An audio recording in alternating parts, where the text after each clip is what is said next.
오늘은 아버지의 원대로라는 제목으로 함께 은혜를 나누고자 합니다. 오늘은 종료주일이자 고난주일로 예배를 드리고 있습니다. 이 교회의 전통에 의하면 경건한 신앙인들은 이 사순절 기간 동안에 예수 그리스도의 십자가를 묵상하면서 기도하면서 지냈던 것을 보게 됩니다. 특별히 오늘 본문에는 십자가를 앞에 두고 기도하시는 예수님의 그 장면을 기록하고 있어요. 이 기도라는 것은 정말 하나님의 뜻이 이루어지기 위해서 반드시 있어야 될 필수적인 요소이자 또 우리의 목숨이 끊어질 그 마지막 순간에까지라도 우리가 감당해야 될 가장 중요한 사명이라고 할 수가 있습니다. 그렇지만 우리를 돌아보면 그렇게 기도하지 못하고 있는 것이 또한 안타까운 우리의 현실이기도 합니다. 그러면 우리는 어떻게 하면 그 예수님처럼 기도하는 삶을 살 수가 있을까요? 오늘 말씀을 통해서 우리도 예수님처럼 기도로 승리하는 축복의 주인공들이 다 되시기를 주님의 이름으로 축원합니다. 자, 오늘 말씀을 통해서 우리가 왜 기도해야 되는지 기도의 필요성을 우리가 발견하게 됩니다. 기도의 필요성에 대해서 오늘 본문에서는 우리가 두 가지 이유를 우리가 찾아볼 수가 있을 텐데요. 첫 번째로는 시험에 들지 않기 위해서 기도해야 된다라는 것입니다. 오늘 본문에서 누가는 예수님께서 기도하시는 장면을 기록할 때 왜 우리도 기도해야 되는지를 강조하고 있어요. 그래서 예수님께서 기도하러 가실 때 제자들을 데리고 가시는데 예수님께서 제자들에게 그 이유를 이렇게 가르치고 이렇게 말씀하죠. 오늘 보면 40절을 한번 같이 읽어볼까요? 시작. 그곳에 이르러 그들에게 이르시되 유혹에 빠지지 않게 기도하라 하시고, 유혹에 빠지지 않도록 기도하라는 겁니다. 그리고 또 오늘 본문의 이제 마지막 부분에 보면 이제 46절에 이렇게 기록하고 있어요. 같이 읽어볼까요? 시작. 이르시되 어찌하여 자느냐 시험에 들지 않게 일어나 기도하라 하시니라. 시험에 들지 않게 일어나 기도하라 라고 말씀합니다. 그러니까 누가는 오늘 본문의 이 단락을 처음과 마지막을 동일한 말씀으로 기록하고 있는데 그것은 바로 우리가 시험에 들지 않기 위해서 기도해야 된다라는 것입니다. 오늘 보면 바로 앞부분의 장면을 보면요, 예수님께서 그 제자들이 예수님을 다 버릴 것이다 라고 경고하시는 것을 보게 됩니다. 물론 제자들은 절대로 그렇지 않을 것이다 라고 대답하죠. 특별히 베드로는 모두 다 주님을 버릴지라도 나는 결코 버리지 않겠습니다 호언장담합니다. 하지만 예수님은 아니다, 내가 오늘 밤 다구리기 전에 내가 3번 나를 부인할 것이다 라고 말씀하세요. 그렇지만 베드로는 내가 주님과 함께 죽을지언정 주를 부인하지 않겠습니다 라고 자신 있게 대답합니다. 그렇지만 베드로는 인간을 시험하는 이 사탄의 역사가 얼마나 강력한지를 아직 모르고 있었고 또 인간의 연약함도 모르고 있었던 것입니다. 결국 그들은 예수님께서 체포되실 때 예수님 말씀하신 것처럼 모두가 다 예수님을 버리고 도망을 갔던 것입니다. 그리고 베드로는 정말 예수님 말씀하신 것처럼 주님을 모른다고 3번이나 부인하고 저주까지 했던 그러한 일이 있었던 것입니다. 특별히 우리가 기도해야 되는 이유는 우리를 해치려고 하는 마귀의 역사가 있기 때문인 것입니다. 이 마귀의 시험에 빠졌던 베드로가 이 마귀의 시험이 얼마나 무서운 것인가라는 것을 이제 자기가 직접 체험해 본 것이죠. 베드로전서 5장 8절과 9절을 보시면요, 이렇게 기록합니다. 같이 읽습니다. 시작. 근신하라 깨어라 너희 대적 마귀가 우는 사자같이 두루 다니며 삼킬 자를 찾나니 너희는 믿음을 굳건하게 하여 그를 대적하라. 이는 세상에 있는 너희 형제들도 동일한 고난을 당하는 줄을 알미라. 정말 우리들은 이 마귀의 시험이 얼마나 집요하고 또 얼마나 무서운지를 알아야 됩니다. 천하의 베드로도 시험에 드니까 그 예수님을 모른다고 부인하고 말했던 것입니다. 주님과 함께 죽을지라도 주님을 부인하지 않겠습니다 이렇게 맹세까지 했지만 결국에는 주님을 모른다고 3번이나 부인하고 말았던 것입니다. 이 베드로를 비롯한 예수님의 제자들 뿐만 아니라 사실 우리들도 다 연약한 존재입니다. 그 누구도 이 마귀의 시험에서 예외가 될 수가 없고 또 누구도 자기 힘으로 이 마귀의 시험을 이길 수도 없는 것입니다. 그렇기 때문에 예수님께서는 바로 그 제자들을 바로 이 겟세마네 동산, 바로 예수님 기도하시는 곳으로 제자들을 데리고 가신 겁니다. 왜냐하면 이 시험을 이길 수 있는 방법은 오직 기도밖에 없고 기도에서 하나님의 도우심을 구해야만 이 마귀의 시험을 이길 수가 있기 때문인 것입니다. 그러니까 이 기도는 그야말로 사느냐 죽느냐라는 이러한 치열한 영적 전쟁의 현장에서 우리가 죽지 않고 살기 위해서 꼭 필요한 것이 기도다라는 것입니다. 그래서 예수님은 제자들에게 기도하라라고 말씀하실 때 명령형을 쓰세요. 기도하라라는 것은 주님의 명령이라는 겁니다. 그래서 기도는 해도 좋고 안 해도 그만이 아니라 반드시 꼭 해야만 하는 명령이에요. 성경에 보면 쉬지 말고 기도하라고 하셨죠. 그래서 이 쉬지 말고 우리가 기도하는 것, 항상 깨어서 기도하는 것, 이것은 바로 우리 영혼을 지키기 위해서 가장 필수적인 것이구나라는 것을 알게 됩니다. 그래서 예수님께서 그 제자를 데리고 함께 기도하러 가셨지만 그 제자들은 기도하는데 실패하고 말았어요.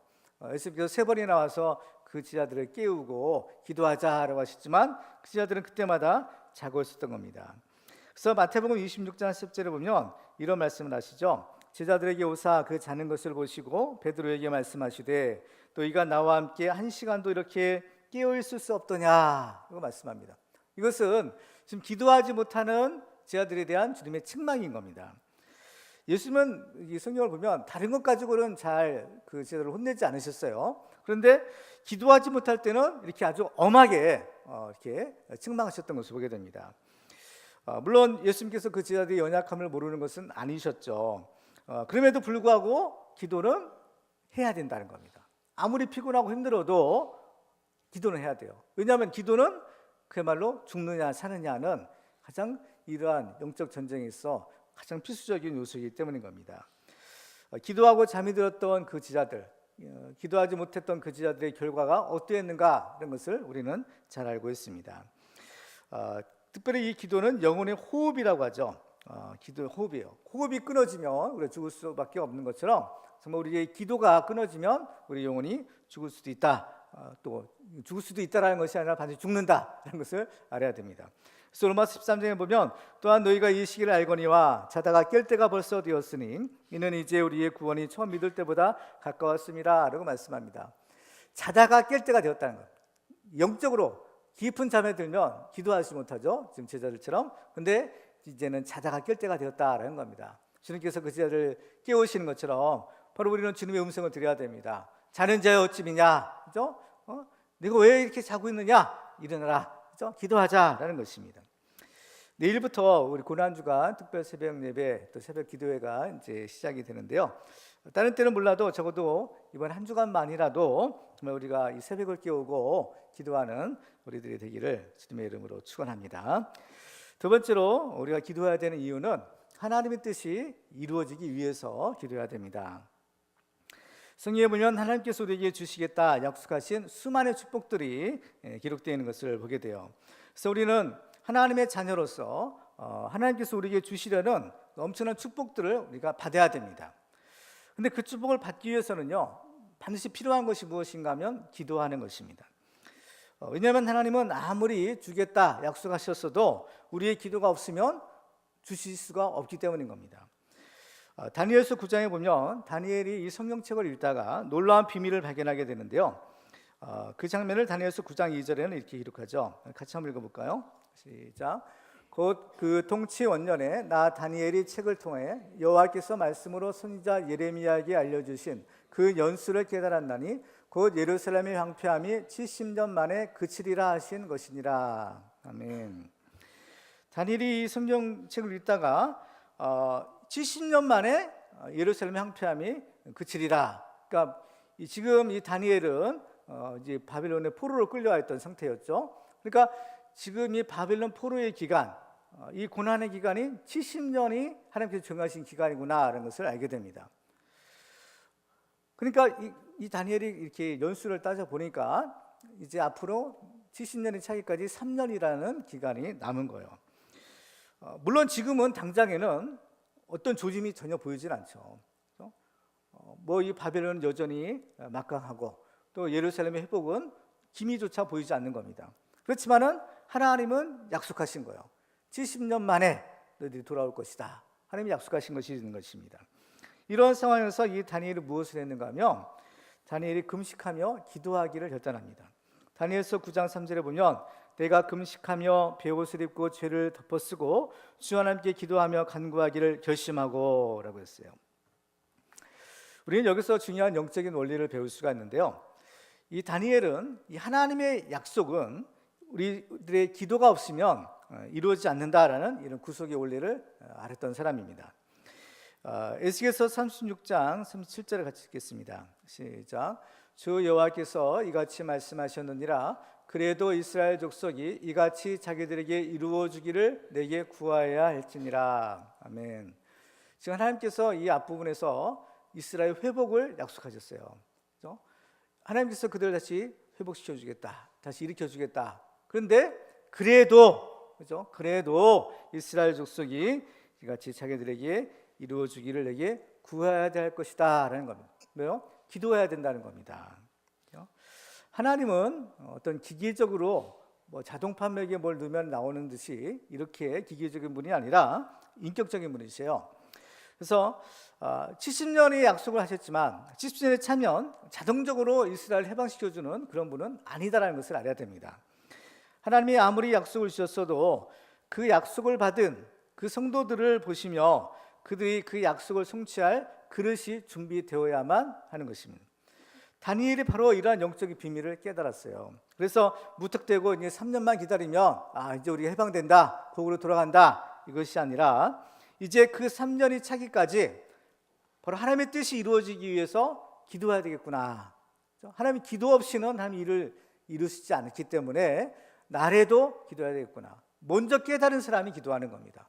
그래서 이 다니엘의 기도로 사실요 이제 하나님의 때가 이제 완성이 되는 것입니다.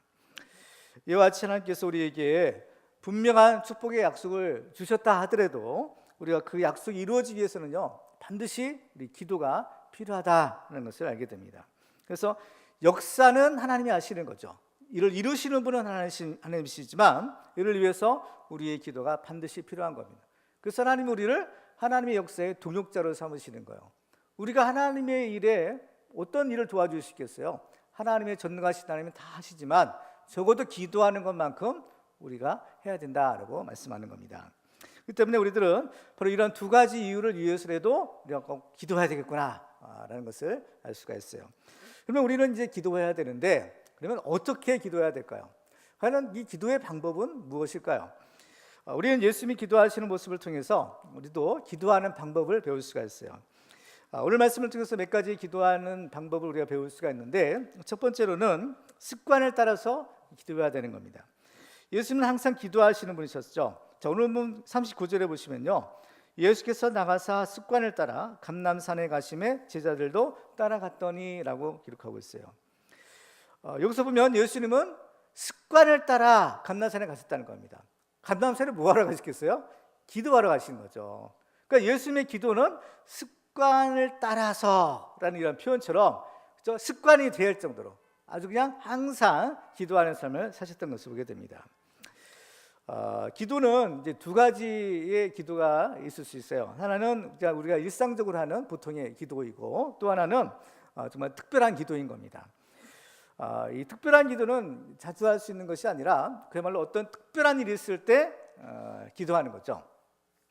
그래서 지금 예수님께서는 이 겟세마네 동산에서 그야말로 십자가를 앞에 두시고 특별한 기도를 하시는 겁니다. 이러한 기도가 있어야만 하나님의 뜻이 이루어지고 또 우리가 그 일을 감당할 수가 있겠죠. 그런데 이렇게 특별한 일이 있을 때는 좀 특별하게 기도할 필요가 있는 것이에요. 여러분들이 어떤 중요한 결정을 내릴 때 그렇죠? 그때 반드시 여러분들은 바로 기도하고 결정을 내려야 되는 겁니다. 그래서 여러분들의 갈 길을 하나님께서 인도하시도록 하나님의 뜻을 깨닫고 그 뜻대로 여러분들이 순종할 수 있도록 바로 이러한 좀 특별한 기도가 필요할 때가 있어요. 그런데 이러한 특별한 기도가 필요한데 근데 이 특별한 기도라는 것은 그냥 어느 날 갑자기 할 수 있는 것이 아니라 이거는 평소에 기도하는 사람만이 이 특별한 기도를 드릴 수 있는 겁니다. 특별한 일이 있을 때 특별한 기도가 필요한데 근데 특별한 기도를 드리려면 평소에 기도해 놓은 게 있어야 되는 거예요. 그렇죠? 그 때문에 우리들은 예수님처럼 평소에 그야말로 이 기도하는 습관을 우리가 들여야 되는 겁니다. 그래야만 우리는 정말 이런 특별한 일이 있을 때 특별한 기도를 드리고 또 특별한 응답을 또 우리가 받을 수가 있는 것이죠. 두 번째로 우리는 우리가 원하는 것을 위해서 기도해야 됩니다. 우리가 이 세상 살아가면서 우리들은 여러 가지 것들이 필요합니다. 근데 이런 것들은요 다 하나님께서 주시는 것이고 또 주셔야만 돼요. 자, 야고보서 1장 17절에 보시면 온갖 좋은 은사와 온전한 선물이 다 위로부터 빛들의 아버지께로부터 내려오나니 그는 변함도 없으시고 휘전하는 그림자도 없으시니라 라고 말씀합니다. 온갖 좋은 은사와 온전한 선물은 다 위로부터 빛들의 아버지께로부터 내려온다는 겁니다. 그러니까 모든 좋은 축복들은 하나님이 주시는 겁니다. 그 때문에 우리들은 하나님께 기도해야 돼요. 그리고 기도할 때 특별히 꾸미지 말고 솔직하게 기도해야 되는 겁니다. 하나님, 내가 이런 것이 필요합니다. 그렇죠? 내가 이런 것을 하고 싶습니다. 그렇죠? 이런 소원들이 있을 때, 또 이런 필요들이 있을 때, 그래서 있는 그대로 그냥 다 기도하는 겁니다. 마치 어린아이가 부모님에게 자기가 원하는 것을 꺼리낌 없이 이야기하듯이 하나님의 자녀된 우리들은 하나님 아버지께 우리의 필요를 구할 수 있는 거예요. 왜냐하면 하나님과 우리는 아버지와 자녀의 관계이기 때문에, 그렇죠? 아버지와 자녀의 관계에서 뭐 숨길 것이 있겠어요? 뭐 꺼리낄 것이 있겠습니까? 그렇죠? 이와 같이 우리가 모든 것들은요 다 하나님께 그냥 기도할 수 있는 겁니다. 그렇죠? 그래서 오늘 본문에서 예수님이 기도하시는 장면을 보면 이렇게 기도하시죠. 42절 같이 읽어볼까요? 시작. 이르시되 아버지여, 만일 아버지의 뜻이거든 이 잔을 내게서 옮기시옵소서. 그러나 내 원대로 마시옵고 아버지 원대로 되기를 원하나이다 하시니. 자, 여기서 보면 예수님은 먼저 하나님을 뭐라고 불러요? 아버지라고 부르는 거예요. 그렇죠? 아버지요, 아빠라는 겁니다. 그렇죠? 하나님 아빠, 그렇죠? 아버지, 그렇죠? 하나님께 지금 기도를 드리는 거죠. 아버지께 기도를 드리는 거예요. 그리고 또 이 기도는 두 부분으로 이루어졌어요. 첫 번째는 어때요? 만일 아버지의 뜻이거든 이 잔을 내게서 옮기시옵소서라는 거예요. 그리고 또한 하반 부분은 어때요? 그러나 내 원대로 마시옵고 아버지 원대로 되기를 원합니다. 여기서 보면 먼저는 만일 아버지의 뜻이거든 이 잔을 내게서 옮겨달라라고 기도합니다. 이것은 예수님의 솔직한 심정이죠. 그러니까 우리는 여기서 예수님도 사실 이 잔이 바로 죽음의 잔이요 십자가를 지는 거죠. 이 십자가를 지는 것을 예수님도 사실은 원하지 않았다라는 것을 알 수가 있는 겁니다. 그렇죠? 예수님은 처음에는 십자가 지고 싶지 않으신 거예요. 이 예수님의 솔직한 심정인 겁니다. 그러면 예수님의 이러한 기도는 그러면 이기적인 기도일까요? 잘못된 기도일까요? 절대로 그렇지 않은 겁니다. 우리는 우리에 있는 것들을요 솔직하게 예수님께 하나님께 기도해야 되는 거예요. 시편에 있는 여러 기도들을 우리가 보면요 시편 기자들이 하나님께 이것 좀 너무한 것 아닌가라는 정도로 아주 좀 심하게 좀 그런 기도를 하죠. 특별히 그 원수들을 하나님이 아주 그냥 철저하게 갚아주십시오 뭐 이렇게 자기 원수도 갚아달라는 기도 드리고요. 정말 그 있는 그대로 그 마음에 있는 어떤 울분, 억울함 뭐 이런 것들을 그냥 하나님께 그냥 다 도설해 놓는 겁니다. 다른 사람이 볼 때는 이것이 유치하거나 또 이기적으로 보일지라도 우리의 기도는 자녀가 그 부모님께 아버지에게 하는 것이기 때문에 그러한 기도를 드릴 수 있는 거예요. 그리고 하나님은 또 그러한 기도를 기뻐하신다는 겁니다. 그러니까 우리가 하나님 앞에 드리는 기도를 어떤 가식이 있어서는 안 되는 거예요. 그렇죠? 거룩하신 하나님 아버지시여 뭐 어떻게 이런 가장이나 이런 어떤 이런 것들이 꾸밈이 없이 그냥 아버지에게 엄마에게 그죠? 부모님의 그 자녀가 하는 것처럼 그렇게 하나님 앞에 솔직하게 그냥 다 말하는 겁니다. 그죠? 그래서 기도는 하나님과의 대화인 거죠. 대화인 거예요. 그래서 우리는 이 기도를 통해서 하나님께 나아가고 하나님께서는 그 기도를 들으시고 또 우리 응답해 주시는 겁니다. 그래서 하나님과 동행하는 사람은 어떤 사람이냐? 바로 하나님과 기도로 대화하는 사람인 거예요. 그게 동행인 겁니다. 그 때문에 우리는 우리가 원하는 것이 있다면 그냥 하나님께 기도할 수 있는 거예요. 우리가 원하는 거 기도해야 됩니다. 구하라고 했어요. 주시겠다 약속하시는 거죠. 세 번째로는 우리는 하나님이 또한 원하시는 것을 위해서 기도해야 됩니다. 특별히 우리는 기도를 할 때 하나님 뜻이 무엇인지를 분별하고 또 그 뜻이 이루어지기를 위해서 기도해야 돼요. 예수님께서도 기도하실 때 보면 하나님의 뜻과 하나님이 원하시는 것 이것을 전제로 기도하시는 걸 보게 되죠. 42절 다시 한번 보면 이르시되 아버지여 만일 아버지의 뜻이거든 이 잔을 내게서 옮기시옵소서. 그러나 내 원대로 마시옵고 아버지의 원대로 되기를 원하나이다. 그러니까 내가 원하는 것이 있어요. 근데 그것이 하나님이 원하시는 것과 맞으면 뭐 그거보다 더 좋은 건 없겠죠. 근데 만약에 서로 맞지 않는다, 서로 상충한다, 그러면 어떻게 돼요?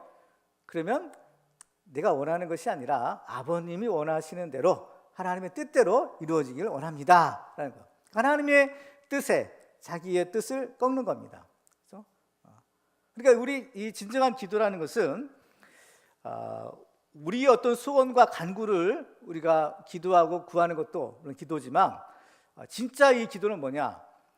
정말 우리가 하나님의 뜻대로 순종하기 위해서 도와주옵소서. 그렇죠? 내가 하나님의 뜻대로 순종하기를 원합니다. 바로 이 기도가 예수님이 드리신 그러한 기도였다라는 것을 알게 됩니다. 내 뜻이 아니라 하나님의 뜻, 이것을 구할 수 있는 이유와 근거가 있어요. 그건 무엇인가 하면 내 뜻보다는 하나님의 뜻이 이루어져야만 그것은 하나님께도 영광이고 나한테도 좋은 것이에요. 내가 생각할 때는 지금 당장 내 뜻대로 이루어져야만 이 속이 시원하고 아멘 할렐루야인 것 같지만, 그렇지만은 우리는 하나님의 뜻을 다 할 수는 없는 겁니다. 하늘이 땅보다 높은 것 같이 하나님께서는 그렇죠? 우리의 생각보다 훨씬 더 그 생각이 높으시다고 했어요. 그 때문에 내 뜻대로 이루어지는 것이 아니라 하나님의 뜻대로 이루어지는 것이 가장 좋은 겁니다. 이해 최선이에요. 왜 하냐면 우리를 가장 잘 아시고 또 우리에게 가장 좋은 것을 주기를 원하시기 때문인 겁니다. 그렇죠? 그렇기 때문에 하나님의 뜻이 이루어져야만 그것이 결국 이것이 나한테도 베스트가 될 수 있는 거예요. 그러니까 우리는 하나님의 뜻이 이루어지기 원합니다. 이 기도를 드리려면 하나님에 대한 이 믿음이 전제가 돼야 되는 겁니다. 그렇죠? 내 뜻이 아니라 하나님의 뜻이 이루어지는 것이 이게 진짜 좋은 것이구나. 이 믿음이 있어야만 내 뜻을 포기하고 하나님의 뜻을 구할 수가 있는 것이죠. 누가복음 18장에 보면 과부와 불의한 재판장의 이 비유에서 예수님이 이렇게 말씀하는 것을 보게 돼요. 주께서 또 이르시되 불의한 재판장이 말하는 것을 들으라. 하물며 하나님께서 그 밤낮 부르짖는 택하신 자들의 원한을 풀어주지 아니하시겠느냐? 그들에게 오래 참으시겠느냐? 내가 너희에게 이르노니 속히 그 원한을 풀어주시리라. 그러나 인자가 올 때에 세상에서 믿음을 보겠느냐 하시니라. 이건 기도에 대한 가르침인데요, 기도하고 낙심하지 말 것을 가르쳐 비유로 말씀하셨다, 전제하고 이 말씀을 비유를 주시는 거예요. 그러면 뭐예요? 이 과부도 그 불의한 재판관 매일 찾아가죠. 포기하지 않고 매일 찾아가니까 결국에는 귀찮아서라도 그 과부의 소원을 들어주는 겁니다. 그러니까 이 불의한 재판관이라 할지라도 그 과부의 소원을 들어주는데, 하물며 너희 아버지께서 하나님께서 너희 기도를 왜 안 들어주겠느냐는 겁니다. 그런데 전제가 있죠. 마지막에 보면 그러나 인자가 올 때 세상에서 믿음을 보겠느냐라는 겁니다. 바로 이 믿음이 있어야만 기도할 수 있다라는 것입니다. 그래서 우리도 이 예수님처럼 하나님을 신뢰하며, 그죠? 이 믿음을 가지고 하나님의 뜻이 이루어지도록 기도해야 되는 겁니다. 네 번째로 우리는 기도할 때 간절하게 부르짖어 기도해야 됩니다. 우리는 기도에는 여러 종류가 있어요. 그렇죠? 그래서 우리가 여러 종류의 기도를 다 할 줄 알아야 되는 겁니다. 때로는 우리가 소리를 내지 않고 묵상으로 조용히 기도할 수도 있고, 때로는 이렇게 소리를 내서 부르짖어 기도를 드릴 때도 있는 겁니다. 근데 오늘 본문에 예수님 보면 예수님께서 이 기도를 드릴 때 정말 아주 간절한 부르짖는 기도를 드렸던 것을 보게 돼요. 예레미야 33장에 보면 너는 내게 부르짖으라 내가 내게 응답하겠고 내가 알지 못하는 크고 은밀한 미를 내게 보이리라 라고 하셨어요. 사람이 어떤 그 급박한 상황에 처하게 되면 급박한 기도를 드릴 수 있는 겁니다. 그렇죠? 간절한 기도를 드릴 수 있는 거예요. 오늘 부분에서 예수님께서 기도하시는 장면을 보면요, 이렇게 기도하죠. 오늘 44절을 같이 읽을까요? 시작. 예수께서 힘쓰고 애써 더욱 간절히 기도하시니 땀이 땅에 떨어지는 핏방울같이 되더라. 그러니까 지금 예수님께서 기도하실 때 보면 그냥 대충 기도하신 것이 아니에요. 건성건성 기도하는 것이 아니라 아주 간절하게 기도하셨다는 겁니다. 얼마나 간절하게 기도하시는가 하면 그 땀이, 그죠? 핏방울이 될 정도로, 그 정도로 간절하게 기도하시는 겁니다. 우리도 사실 믿는 사람 치고 기도 안 하는 사람이 어디 있겠어요? 그죠? 최소한 밥 먹을 때만 해도 좀 기도하잖아요. 기도는 다 하는 겁니다. 근데 문제는 우리가 기도하지 않는 데 있는 것이 아니라 기도해도 적당하게 기도하는 데 있는 거예요. 그러니까 뭐냐면 간절하게 기도하지 못한다는 겁니다. 여기에 우리의 문제가 있는 거예요. 그렇지만 우리가 정말 우리의 문제가 해결되기를 원한다면, 또 우리의 소원이 이루어지기를 원한다면, 또 우리의 기도가 이루어지기를 원한다면 정말 예수님처럼 그런 간절한 기도를 드릴 필요가 있어요. 히브리서 5장에 보면 예수님의 기도에 대해서 이렇게 말씀합니다. 우리 같이 읽을까요? 시작. 그는 육체에 계실 때에 자기를 죽음에서 능히 구원하실 이에게 심한 통곡과 눈물로 간구와 소원을 올렸고 그의 경건하심으로 말미암아 들으심을 얻었느니라. 예수님의 기도가 응답을 받은 거예요. 그렇죠? 예수님의 기도가 어떤 기도였어요? 통곡과 심한 통곡과 눈물로 기도했다는 것입니다. 사실 이 세상에 있는 사람들 중에서 예수님만큼 기도할 필요가 없는 사람은 없겠죠. 예수님 죄가 없으신 분이시고 하나님의 아들이신데, 그렇죠? 기도로 치자면 예수님은 좀 기도할 필요가 없으신 분이에요. 그런데 그럼에도 불구하고 예수님이 이렇게 간절하게 기도하신 것을 볼 수가 있는 것입니다. 그렇죠? 정말 그 예수님의 이 기도하시는 것들을 통해서 제자들이 기도에 대해서 이제 기도는 이렇게 하는 것인가라는 것을 배우는 거예요. 근데 자 보세요. 예수님이 이제 3번이나 제자들을 깨우러 오셨잖아요. 예수님 기도하시는데 제자들은 잠을 자는 겁니다. 그렇죠? 잠을 자죠. 그러면 잠을 자고 있는데 예수님이 이렇게 기도하신 것을 어떻게 알고 성경을 기록했을까요? 그것은 예수님이요 그만큼 부르짖어서 소리를 내서 기도했다라는 것을 알게 되죠. 제자들은 지금 기도해야 되는데 육신이 약하기 때문에 피곤하기 때문에 그냥 꼬박꼬박 졸고 있는 거예요. 근데 졸고 있으면서도 예수님의 기도 소리를 들은 겁니다.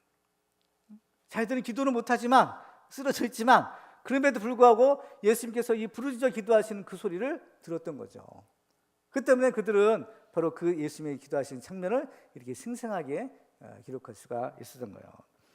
그러니까 예수님은 이렇게 간절하게 기도하셨구나라는 것을 알게 됩니다. 그렇죠? 그래서 예수님께서 더욱 간절하게 기도하셨다고 했죠. 간절하게라는 말이 무슨 뜻일까? 그렇죠? 어떤 사람 얘기 들어보니까 간이 저리도록 기도하는 것이 간절한 기도다. 그래서 절자가 끈을 딸자니까 또 창자가 끊어질 정도로 기도하는 것이 간절하게 기도하는 것이다라는 말을 하고 있는데 정말 이거는 그야말로 우리의 온 힘을 다해서 기도하는 거, 이게 간절한 기도인 겁니다. 여러분들의 일생에 있어 이런 간절한 기도를 한 몇 번이나 드려보셨는가요? 그렇죠? 정말 하나님께서 때로는 우리에게 어떤 특별한 기도를 요구하실 때 우리가 좀 이런 간절한 부르짖는 기도를 드릴 필요가 있다는 것을 알게 됩니다. 그다음에 5번째로 우리는 기도하실 때 포기하지 말고 끝까지 기도해야 됩니다. 자, 마태복음에 보면 이 동일한 장면을 기록하고 있는데, 그래서 보면 예수님께서는 기도를 몇 번 하셨다고 했어요? 3번 하셨다고 했어요. 그렇죠? 이 3이라는 숫자는 완전수입니다. 그 때문에 예수님께서는 충분하게 끝까지 기도하셨다는 것을 알게 돼요. 그렇죠? 어떤 기도의 어떤 아쉬움이나 이런 것들이 남지 않고 아주 그냥 끝까지 하신 거예요. 그렇죠? 사도 바울도 자기에게 있는 육체의 가시를 없애달라 몇 번 기도했어요? 3번 기도했다고 하죠. 그렇죠? 그러니까 우리는 하나님께 기도할 때요 어떤 하나님이 원하시는 기도의 분량을 채워야 되는 겁니다. 기도의 분량이라는 것이 있어요. 기도의 분량이. 그래서 어떤 기도의 제목은 그냥 쉽게 이루어지는 기도 제목도 있고, 어떤 기도의 제목은 오랜 시간 기도해야 되는 그런 기도 제목도 있는 겁니다. 그러니까 특히 이제 어려운 문제일수록 좀 더 오랜 기도의 기간과 또 기도의 분량이 필요하겠죠. 그 때문에 우리는 기도할 때 한 번 하고 이루어지지 않는구나, 이게 포기하는 것이 아니라, 그렇죠? 기도 응답을 받을 때까지 끝까지 기도하는 겁니다. 그렇죠? 5만 번 응답받은 그 기도의 사람이라고 하는 그 조지 물러 목사님이 있었죠. 이 목사님은 자기 그 친한 친구 5명을 위해서 기도하기 시작했다 합니다. 그래서 기도하기 시작한 지 이제 5년 만에 한 명이 이제 예수를 믿었어요. 그리고 또 10년이 되니까 2명이 또 이제 예수를 믿게 되었다고 합니다. 그런데 이제 아직 2명이 남았죠. 3사람은 이제 믿기 시작했는데, 근데 아직 2명이 남은 겁니다. 그래서 이제 기도한 지 25년이 지난 해가 됐을 때 4번째 친구가 이제 예수를 믿게 됐대요. 근데 한 명은 아주 그냥 끝내 예수를 안 믿었죠. 그래서 이제 이 조지 밀러가 그야말로 죽을 때까지 그 친구를 위해서 기도했다 합니다. 그리고 나서 죽고 나서 그 친구가 이제 예수를 믿었다는 그러한 전설적인 얘기가 있어요. 얘가 정말 우리가 기도할 때 우리는 기도에 포기하지 말아야 되는 겁니다. 중단하지 말아야 되는 거예요. 그렇죠? 하나님이 포기하지 않는 사람을 우리가 포기해서는 안 되는 겁니다. 그래서 우리는 계속해서 기도해야 되는 거예요. 다음 주일은 부활절이자 또 우리 교회의 새생명 전도 주일로 지키고 있습니다. 그래서 우리가 전도해야 될 사람들이 있죠. 사랑하는 우리 가족들도 있고 또 이웃과 친척들도 있는 것입니다. 이를 위해서는요, 먼저 기도해야 되는 겁니다. 기도하셔야 돼요. 그리고 초대해야 되는 겁니다. 우리가 기도하면 하나님께서는 응답해 주시는 겁니다. 이런 믿음을 갖고 기도하시는 거예요. 하나님 반드시 응답해 주셔요. 자, 마지막으로 우리 기도할 때 함께 기도할 필요가 있습니다. 우리는 혼자서도 기도하고 또 나 자신을 위해서도 기도하지만 때로는 함께 모여서 기도하고 또 다른 사람을 위해서 또 교회와 나라를 위해서 기도해야 될 때도 있어요. 예수님이 이 기도하러 가실 때 예수님께서 혼자 가지 않고 제자들을 데리고 같이 가십니다. 그래서 마태복음 26장에 보시면 이런 얘기가 있어요. 이에 말씀하시되 내 마음에 매우 고민하여 죽게 되었으니 너는 여기 머물러 나와 함께 깨어 있으라 라고 말씀하셔. 자, 나와 함께 깨어 있으라. 이건 뭡니까? 나와 함께 기도하자는 겁니다. 우리는 여기서 정말 이 중보기도가 얼마나 중요한가라는 것을 알 수가 있어요. 지금 예수님께서 십자가를 앞에 두시고 이런 중요한 그 기도를 하실 때 예수님께서는 나 함께 기도하자, 나를 위해서 기도하라 이렇게 말씀하시는 겁니다. 이 함께 기도할 때 하나님께서 특별히 우리의 기도에 응답해 주시겠다라고 약속하세요. 자, 마태복음 18장 19절 같이 읽어볼까요? 시작. 진실로 다시 너희에게 이르노니 너희 중에 두 사람이 땅에서 합심하여 무엇이든지 구하면 하늘에 계신 내 아버지께서 그들을 위하여 이루게 하시리라. 아멘. 너희 중에 두 사람이 땅에서 합심하여 무엇이든지 구하면 하나님께서 어떻게 해요? 이루게 하시라는 겁니다.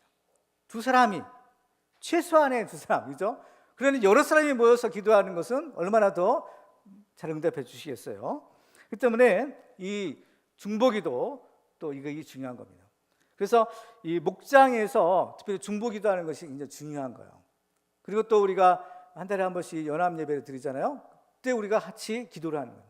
그러니까 이 시간을요, 여러분들이 잘 지켜야 되는 겁니다. 그래서 여기에 여러분들이 또한 만약에 어떤 기도 제목이 있다면 기도 제목을 놓고 같이 기도하는 것이 중요해요. 우리가 함께 모여 기도할 때 하나님의 특별한 은혜와 능력을 체험할 수 있는 겁니다. 특별히 이 성령 받은 사람들이 우리 합심해서, 우리 믿는 사람들이 합심해서 기도하면 정말 하나님께서 놀라운 역사를 일으켜 주세요. 하늘문이 열려야 되는 겁니다. 하늘문이 열려주시는 거예요. 그래서 이 오순절 마가다락방에 이 120명의 제자들이 함께 모여서 바로 간절하게 기도할 때 하나님께서 성령을 보내주시잖아요. 하늘문을 열어주시는 겁니다. 하늘문을 열어주시고 성령을 보내주시고 그리고 다 성령 충만을 받아요. 그 마가다락방에 있던 모든 사람들에게 성령이 임한 겁니다. 그러니까요, 우리가 이 합심해서 기도할 때 그 자리에 있기만 해도 이게 이런 엄청난 은혜를 받을 수 있다는 것을 알게 됩니다. 그렇죠? 우리가 함께 기도하는 시간, 이 시간이 축복의 시간인 겁니다. 그렇죠?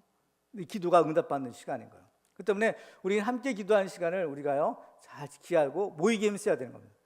그 시간이 언제가요? 이제 금요일 날 금요 기도회 시간, 또 목장 연합 예배 드릴 때, 또 이러한 합심해서 기도할 때 그 기회를 우리가 놓치지 말아야 한다는 것을 알게 돼요. 많은 사람들이 기도는 안 하면서 어떤 문제가 해결되고 또 기적이 일어나기만을 그냥 막연히 기대하는 경우들이 참 많아요. 그렇지만은 기도하지 않으면 또한 아무 일도 일어나지 않는다는 것을 알아야 됩니다. 그래서 정말 우리가 간절하게 원한다면 기도해야 돼요. 그리고 기도하면 하나님께서 이루어 주신다는 것을 알아야 되는 겁니다.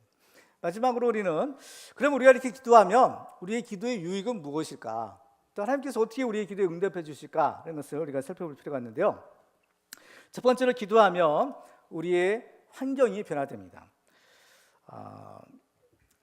우리에게는 여러 가지 환경이 있어요. 문제들이 있는 겁니다. 이것은 내 힘으로 할 수 없는 환경, 이것은 내 힘으로 할 수 있는 것들이 아니잖아요. 그렇기 때문에 이게 어려운 겁니다. 그렇지만은 어떤 어려운 환경도 우리 기도하면 하나님께서 그런 환경을 바꿔줄 수 있어요. 그런 문제를 하나님께서 해결해 줄 수 있는 겁니다. 그리고 또 기도하면 사람을 변화시키기도 하세요. 정말 예수 안 믿을 것 같은 완고한 사람, 그런 사람도 우리가 그 사람 위해서 계속 기도하면 하나님께서 그런 사람도 변화시켜 주는 겁니다. 여러분들의 어떤 직장이나 또 학교나 어떤 여러분 사회생활 할 때 여러분들을 괴롭히는 사람이 있을 수 있어요. 그렇죠? 그런 사람들 위해서 기도하셔야 되는 겁니다. 그런 사람들 우리가 어떻게 하겠어요? 하나님께서만 해줄 수 있는 방법밖에 없는 겁니다. 그렇지만 우리가 기도하면 환경도 하나님께서 바꿔주시고 변화시켜 주시는 겁니다. 이게 하나님의 능력인 거죠. 그렇기 때문에 우리가 이 다른 사람을 위해서 기도해 주는 것은 굉장히 중요한 거예요. 그리고 또 설령 내가 기도를 잘 못한다 하더라도 나를 위해서 기도해 줄 수 있는 사람이 있다는 것은 엄청난 축복이 아닐 수가 없는 겁니다. 누가복음 22장 앞부분 31절과 32절에 보면 이런 말씀이 있어요.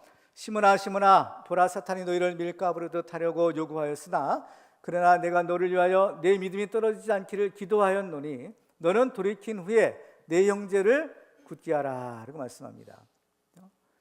예수님께서 이 베드로를 위해서 기도하셨다는 것을 알게 돼요. 예수님의 기도가 있기 때문에 베드로가 예수님 3번이나 부인하는 이런 큰 죄에서도 회개할 수 있었던 겁니다. 예수님의 제자들 가운데 실패했던 대표적인 2사람이 있어요. 하나는 가룟 유다, 또 하나는 베드로인 겁니다. 근데 이 베드로는 명시적으로 예수님께서 너를 위해서 기도한다 라고 하셨을 때 베드로는 실패의 자리에서 다시 일어날 수 있었어요. 그렇지만 가룟 유다는 어때요? 가룟 유다는 그냥 회개하지 않고 자기 길을 갔던 겁니다. 그러니까 이 기도는 죽을 사람을 살리는 능력이 있는 겁니다. 기도가 그래서 중요해요. 그 다음에 기도는 또한 나를 변화시켜주는 능력이 있어요. 사실 다른 사람을 변화시키고 또 다른 어떤 환경을 변화시키는 것보다 더 어려운 것이 사실은 내가 변화되는 겁니다. 정말 내가 변화되는 것이 어려운 일인데 그냥 기도하면 하나님이 나를 변화시켜 주시는 거죠. 그렇죠? 그래서 우리가 기도할 때에 하나님이 도와주세요. 그렇죠? 내가 할 수 없는 그 일, 그렇죠? 그를 도와주시는 겁니다. 자, 오늘 43절에 보면 천사가 하늘로부터 예수께 나타나 힘을 더하더라 라고 했어요. 누가 그 십자가를 질 수 있겠습니까? 아무도 이건 할 수 없는 거예요. 그렇지만 예수님이 기도하실 때 바로 이 천사들이 그 예수님을 도왔다는 겁니다. 그렇죠? 기도는 나를 변화시키는 거예요. 마지막으로 3번째로 기도는 합력하여 선을 이루게 한다라는 결과를 가져오게 됩니다. 우리는 이 세상에 살아가면서 하나님의 뜻을 온전하게 다 알 수는 없죠. 또 설령 그 하나님의 뜻을 알아도 그 뜻대로 순종하기는 사실 더 어려운 것입니다. 예수님도 십자가를 앞에 두실 때에 정말 고민이 많으셨다라고 기록하고 있어요. 마태복음 26장 37절과 38절에 보시면 베드로와 세베대의 2 아들 데리고 가실 때 고민하고 슬퍼하사 이에 말씀하실 때 내 마음에 매우 고민하여 죽게 되었으니라고요. 예수님께서 그죠? 고민하고 슬퍼하셨다는 겁니다. 얼마나 고민하셨는가? 죽을 지경이 되도록 죽을 정도로 고민되셨다라고 말씀하셔요. 그렇지만은 어때요? 그 예수님이 하나님의 뜻대로 하나님의 원대로 이루어지기 원합니다라고 바로 이 순종하고 기도했을 때 하나님께서는 바로 합력하여 선을 이루게 하시는 겁니다. 예수님은 십자가를 지셨지만 결국 무덤에 머물러 있는 것이 아니라 죄와 사망 것을 이기고 다시 부활하셔서 우리의 구원자가 될 수가 있었던 거죠. 그래서 로마서 8장에 보면 우리가 알거니와 하나님을 사랑하는 자 곧 그의 뜻대로 부르심을 입은 자들에게는 모든 것이 합력하여 선을 이루느니라 라고 말씀하세요. 그렇죠?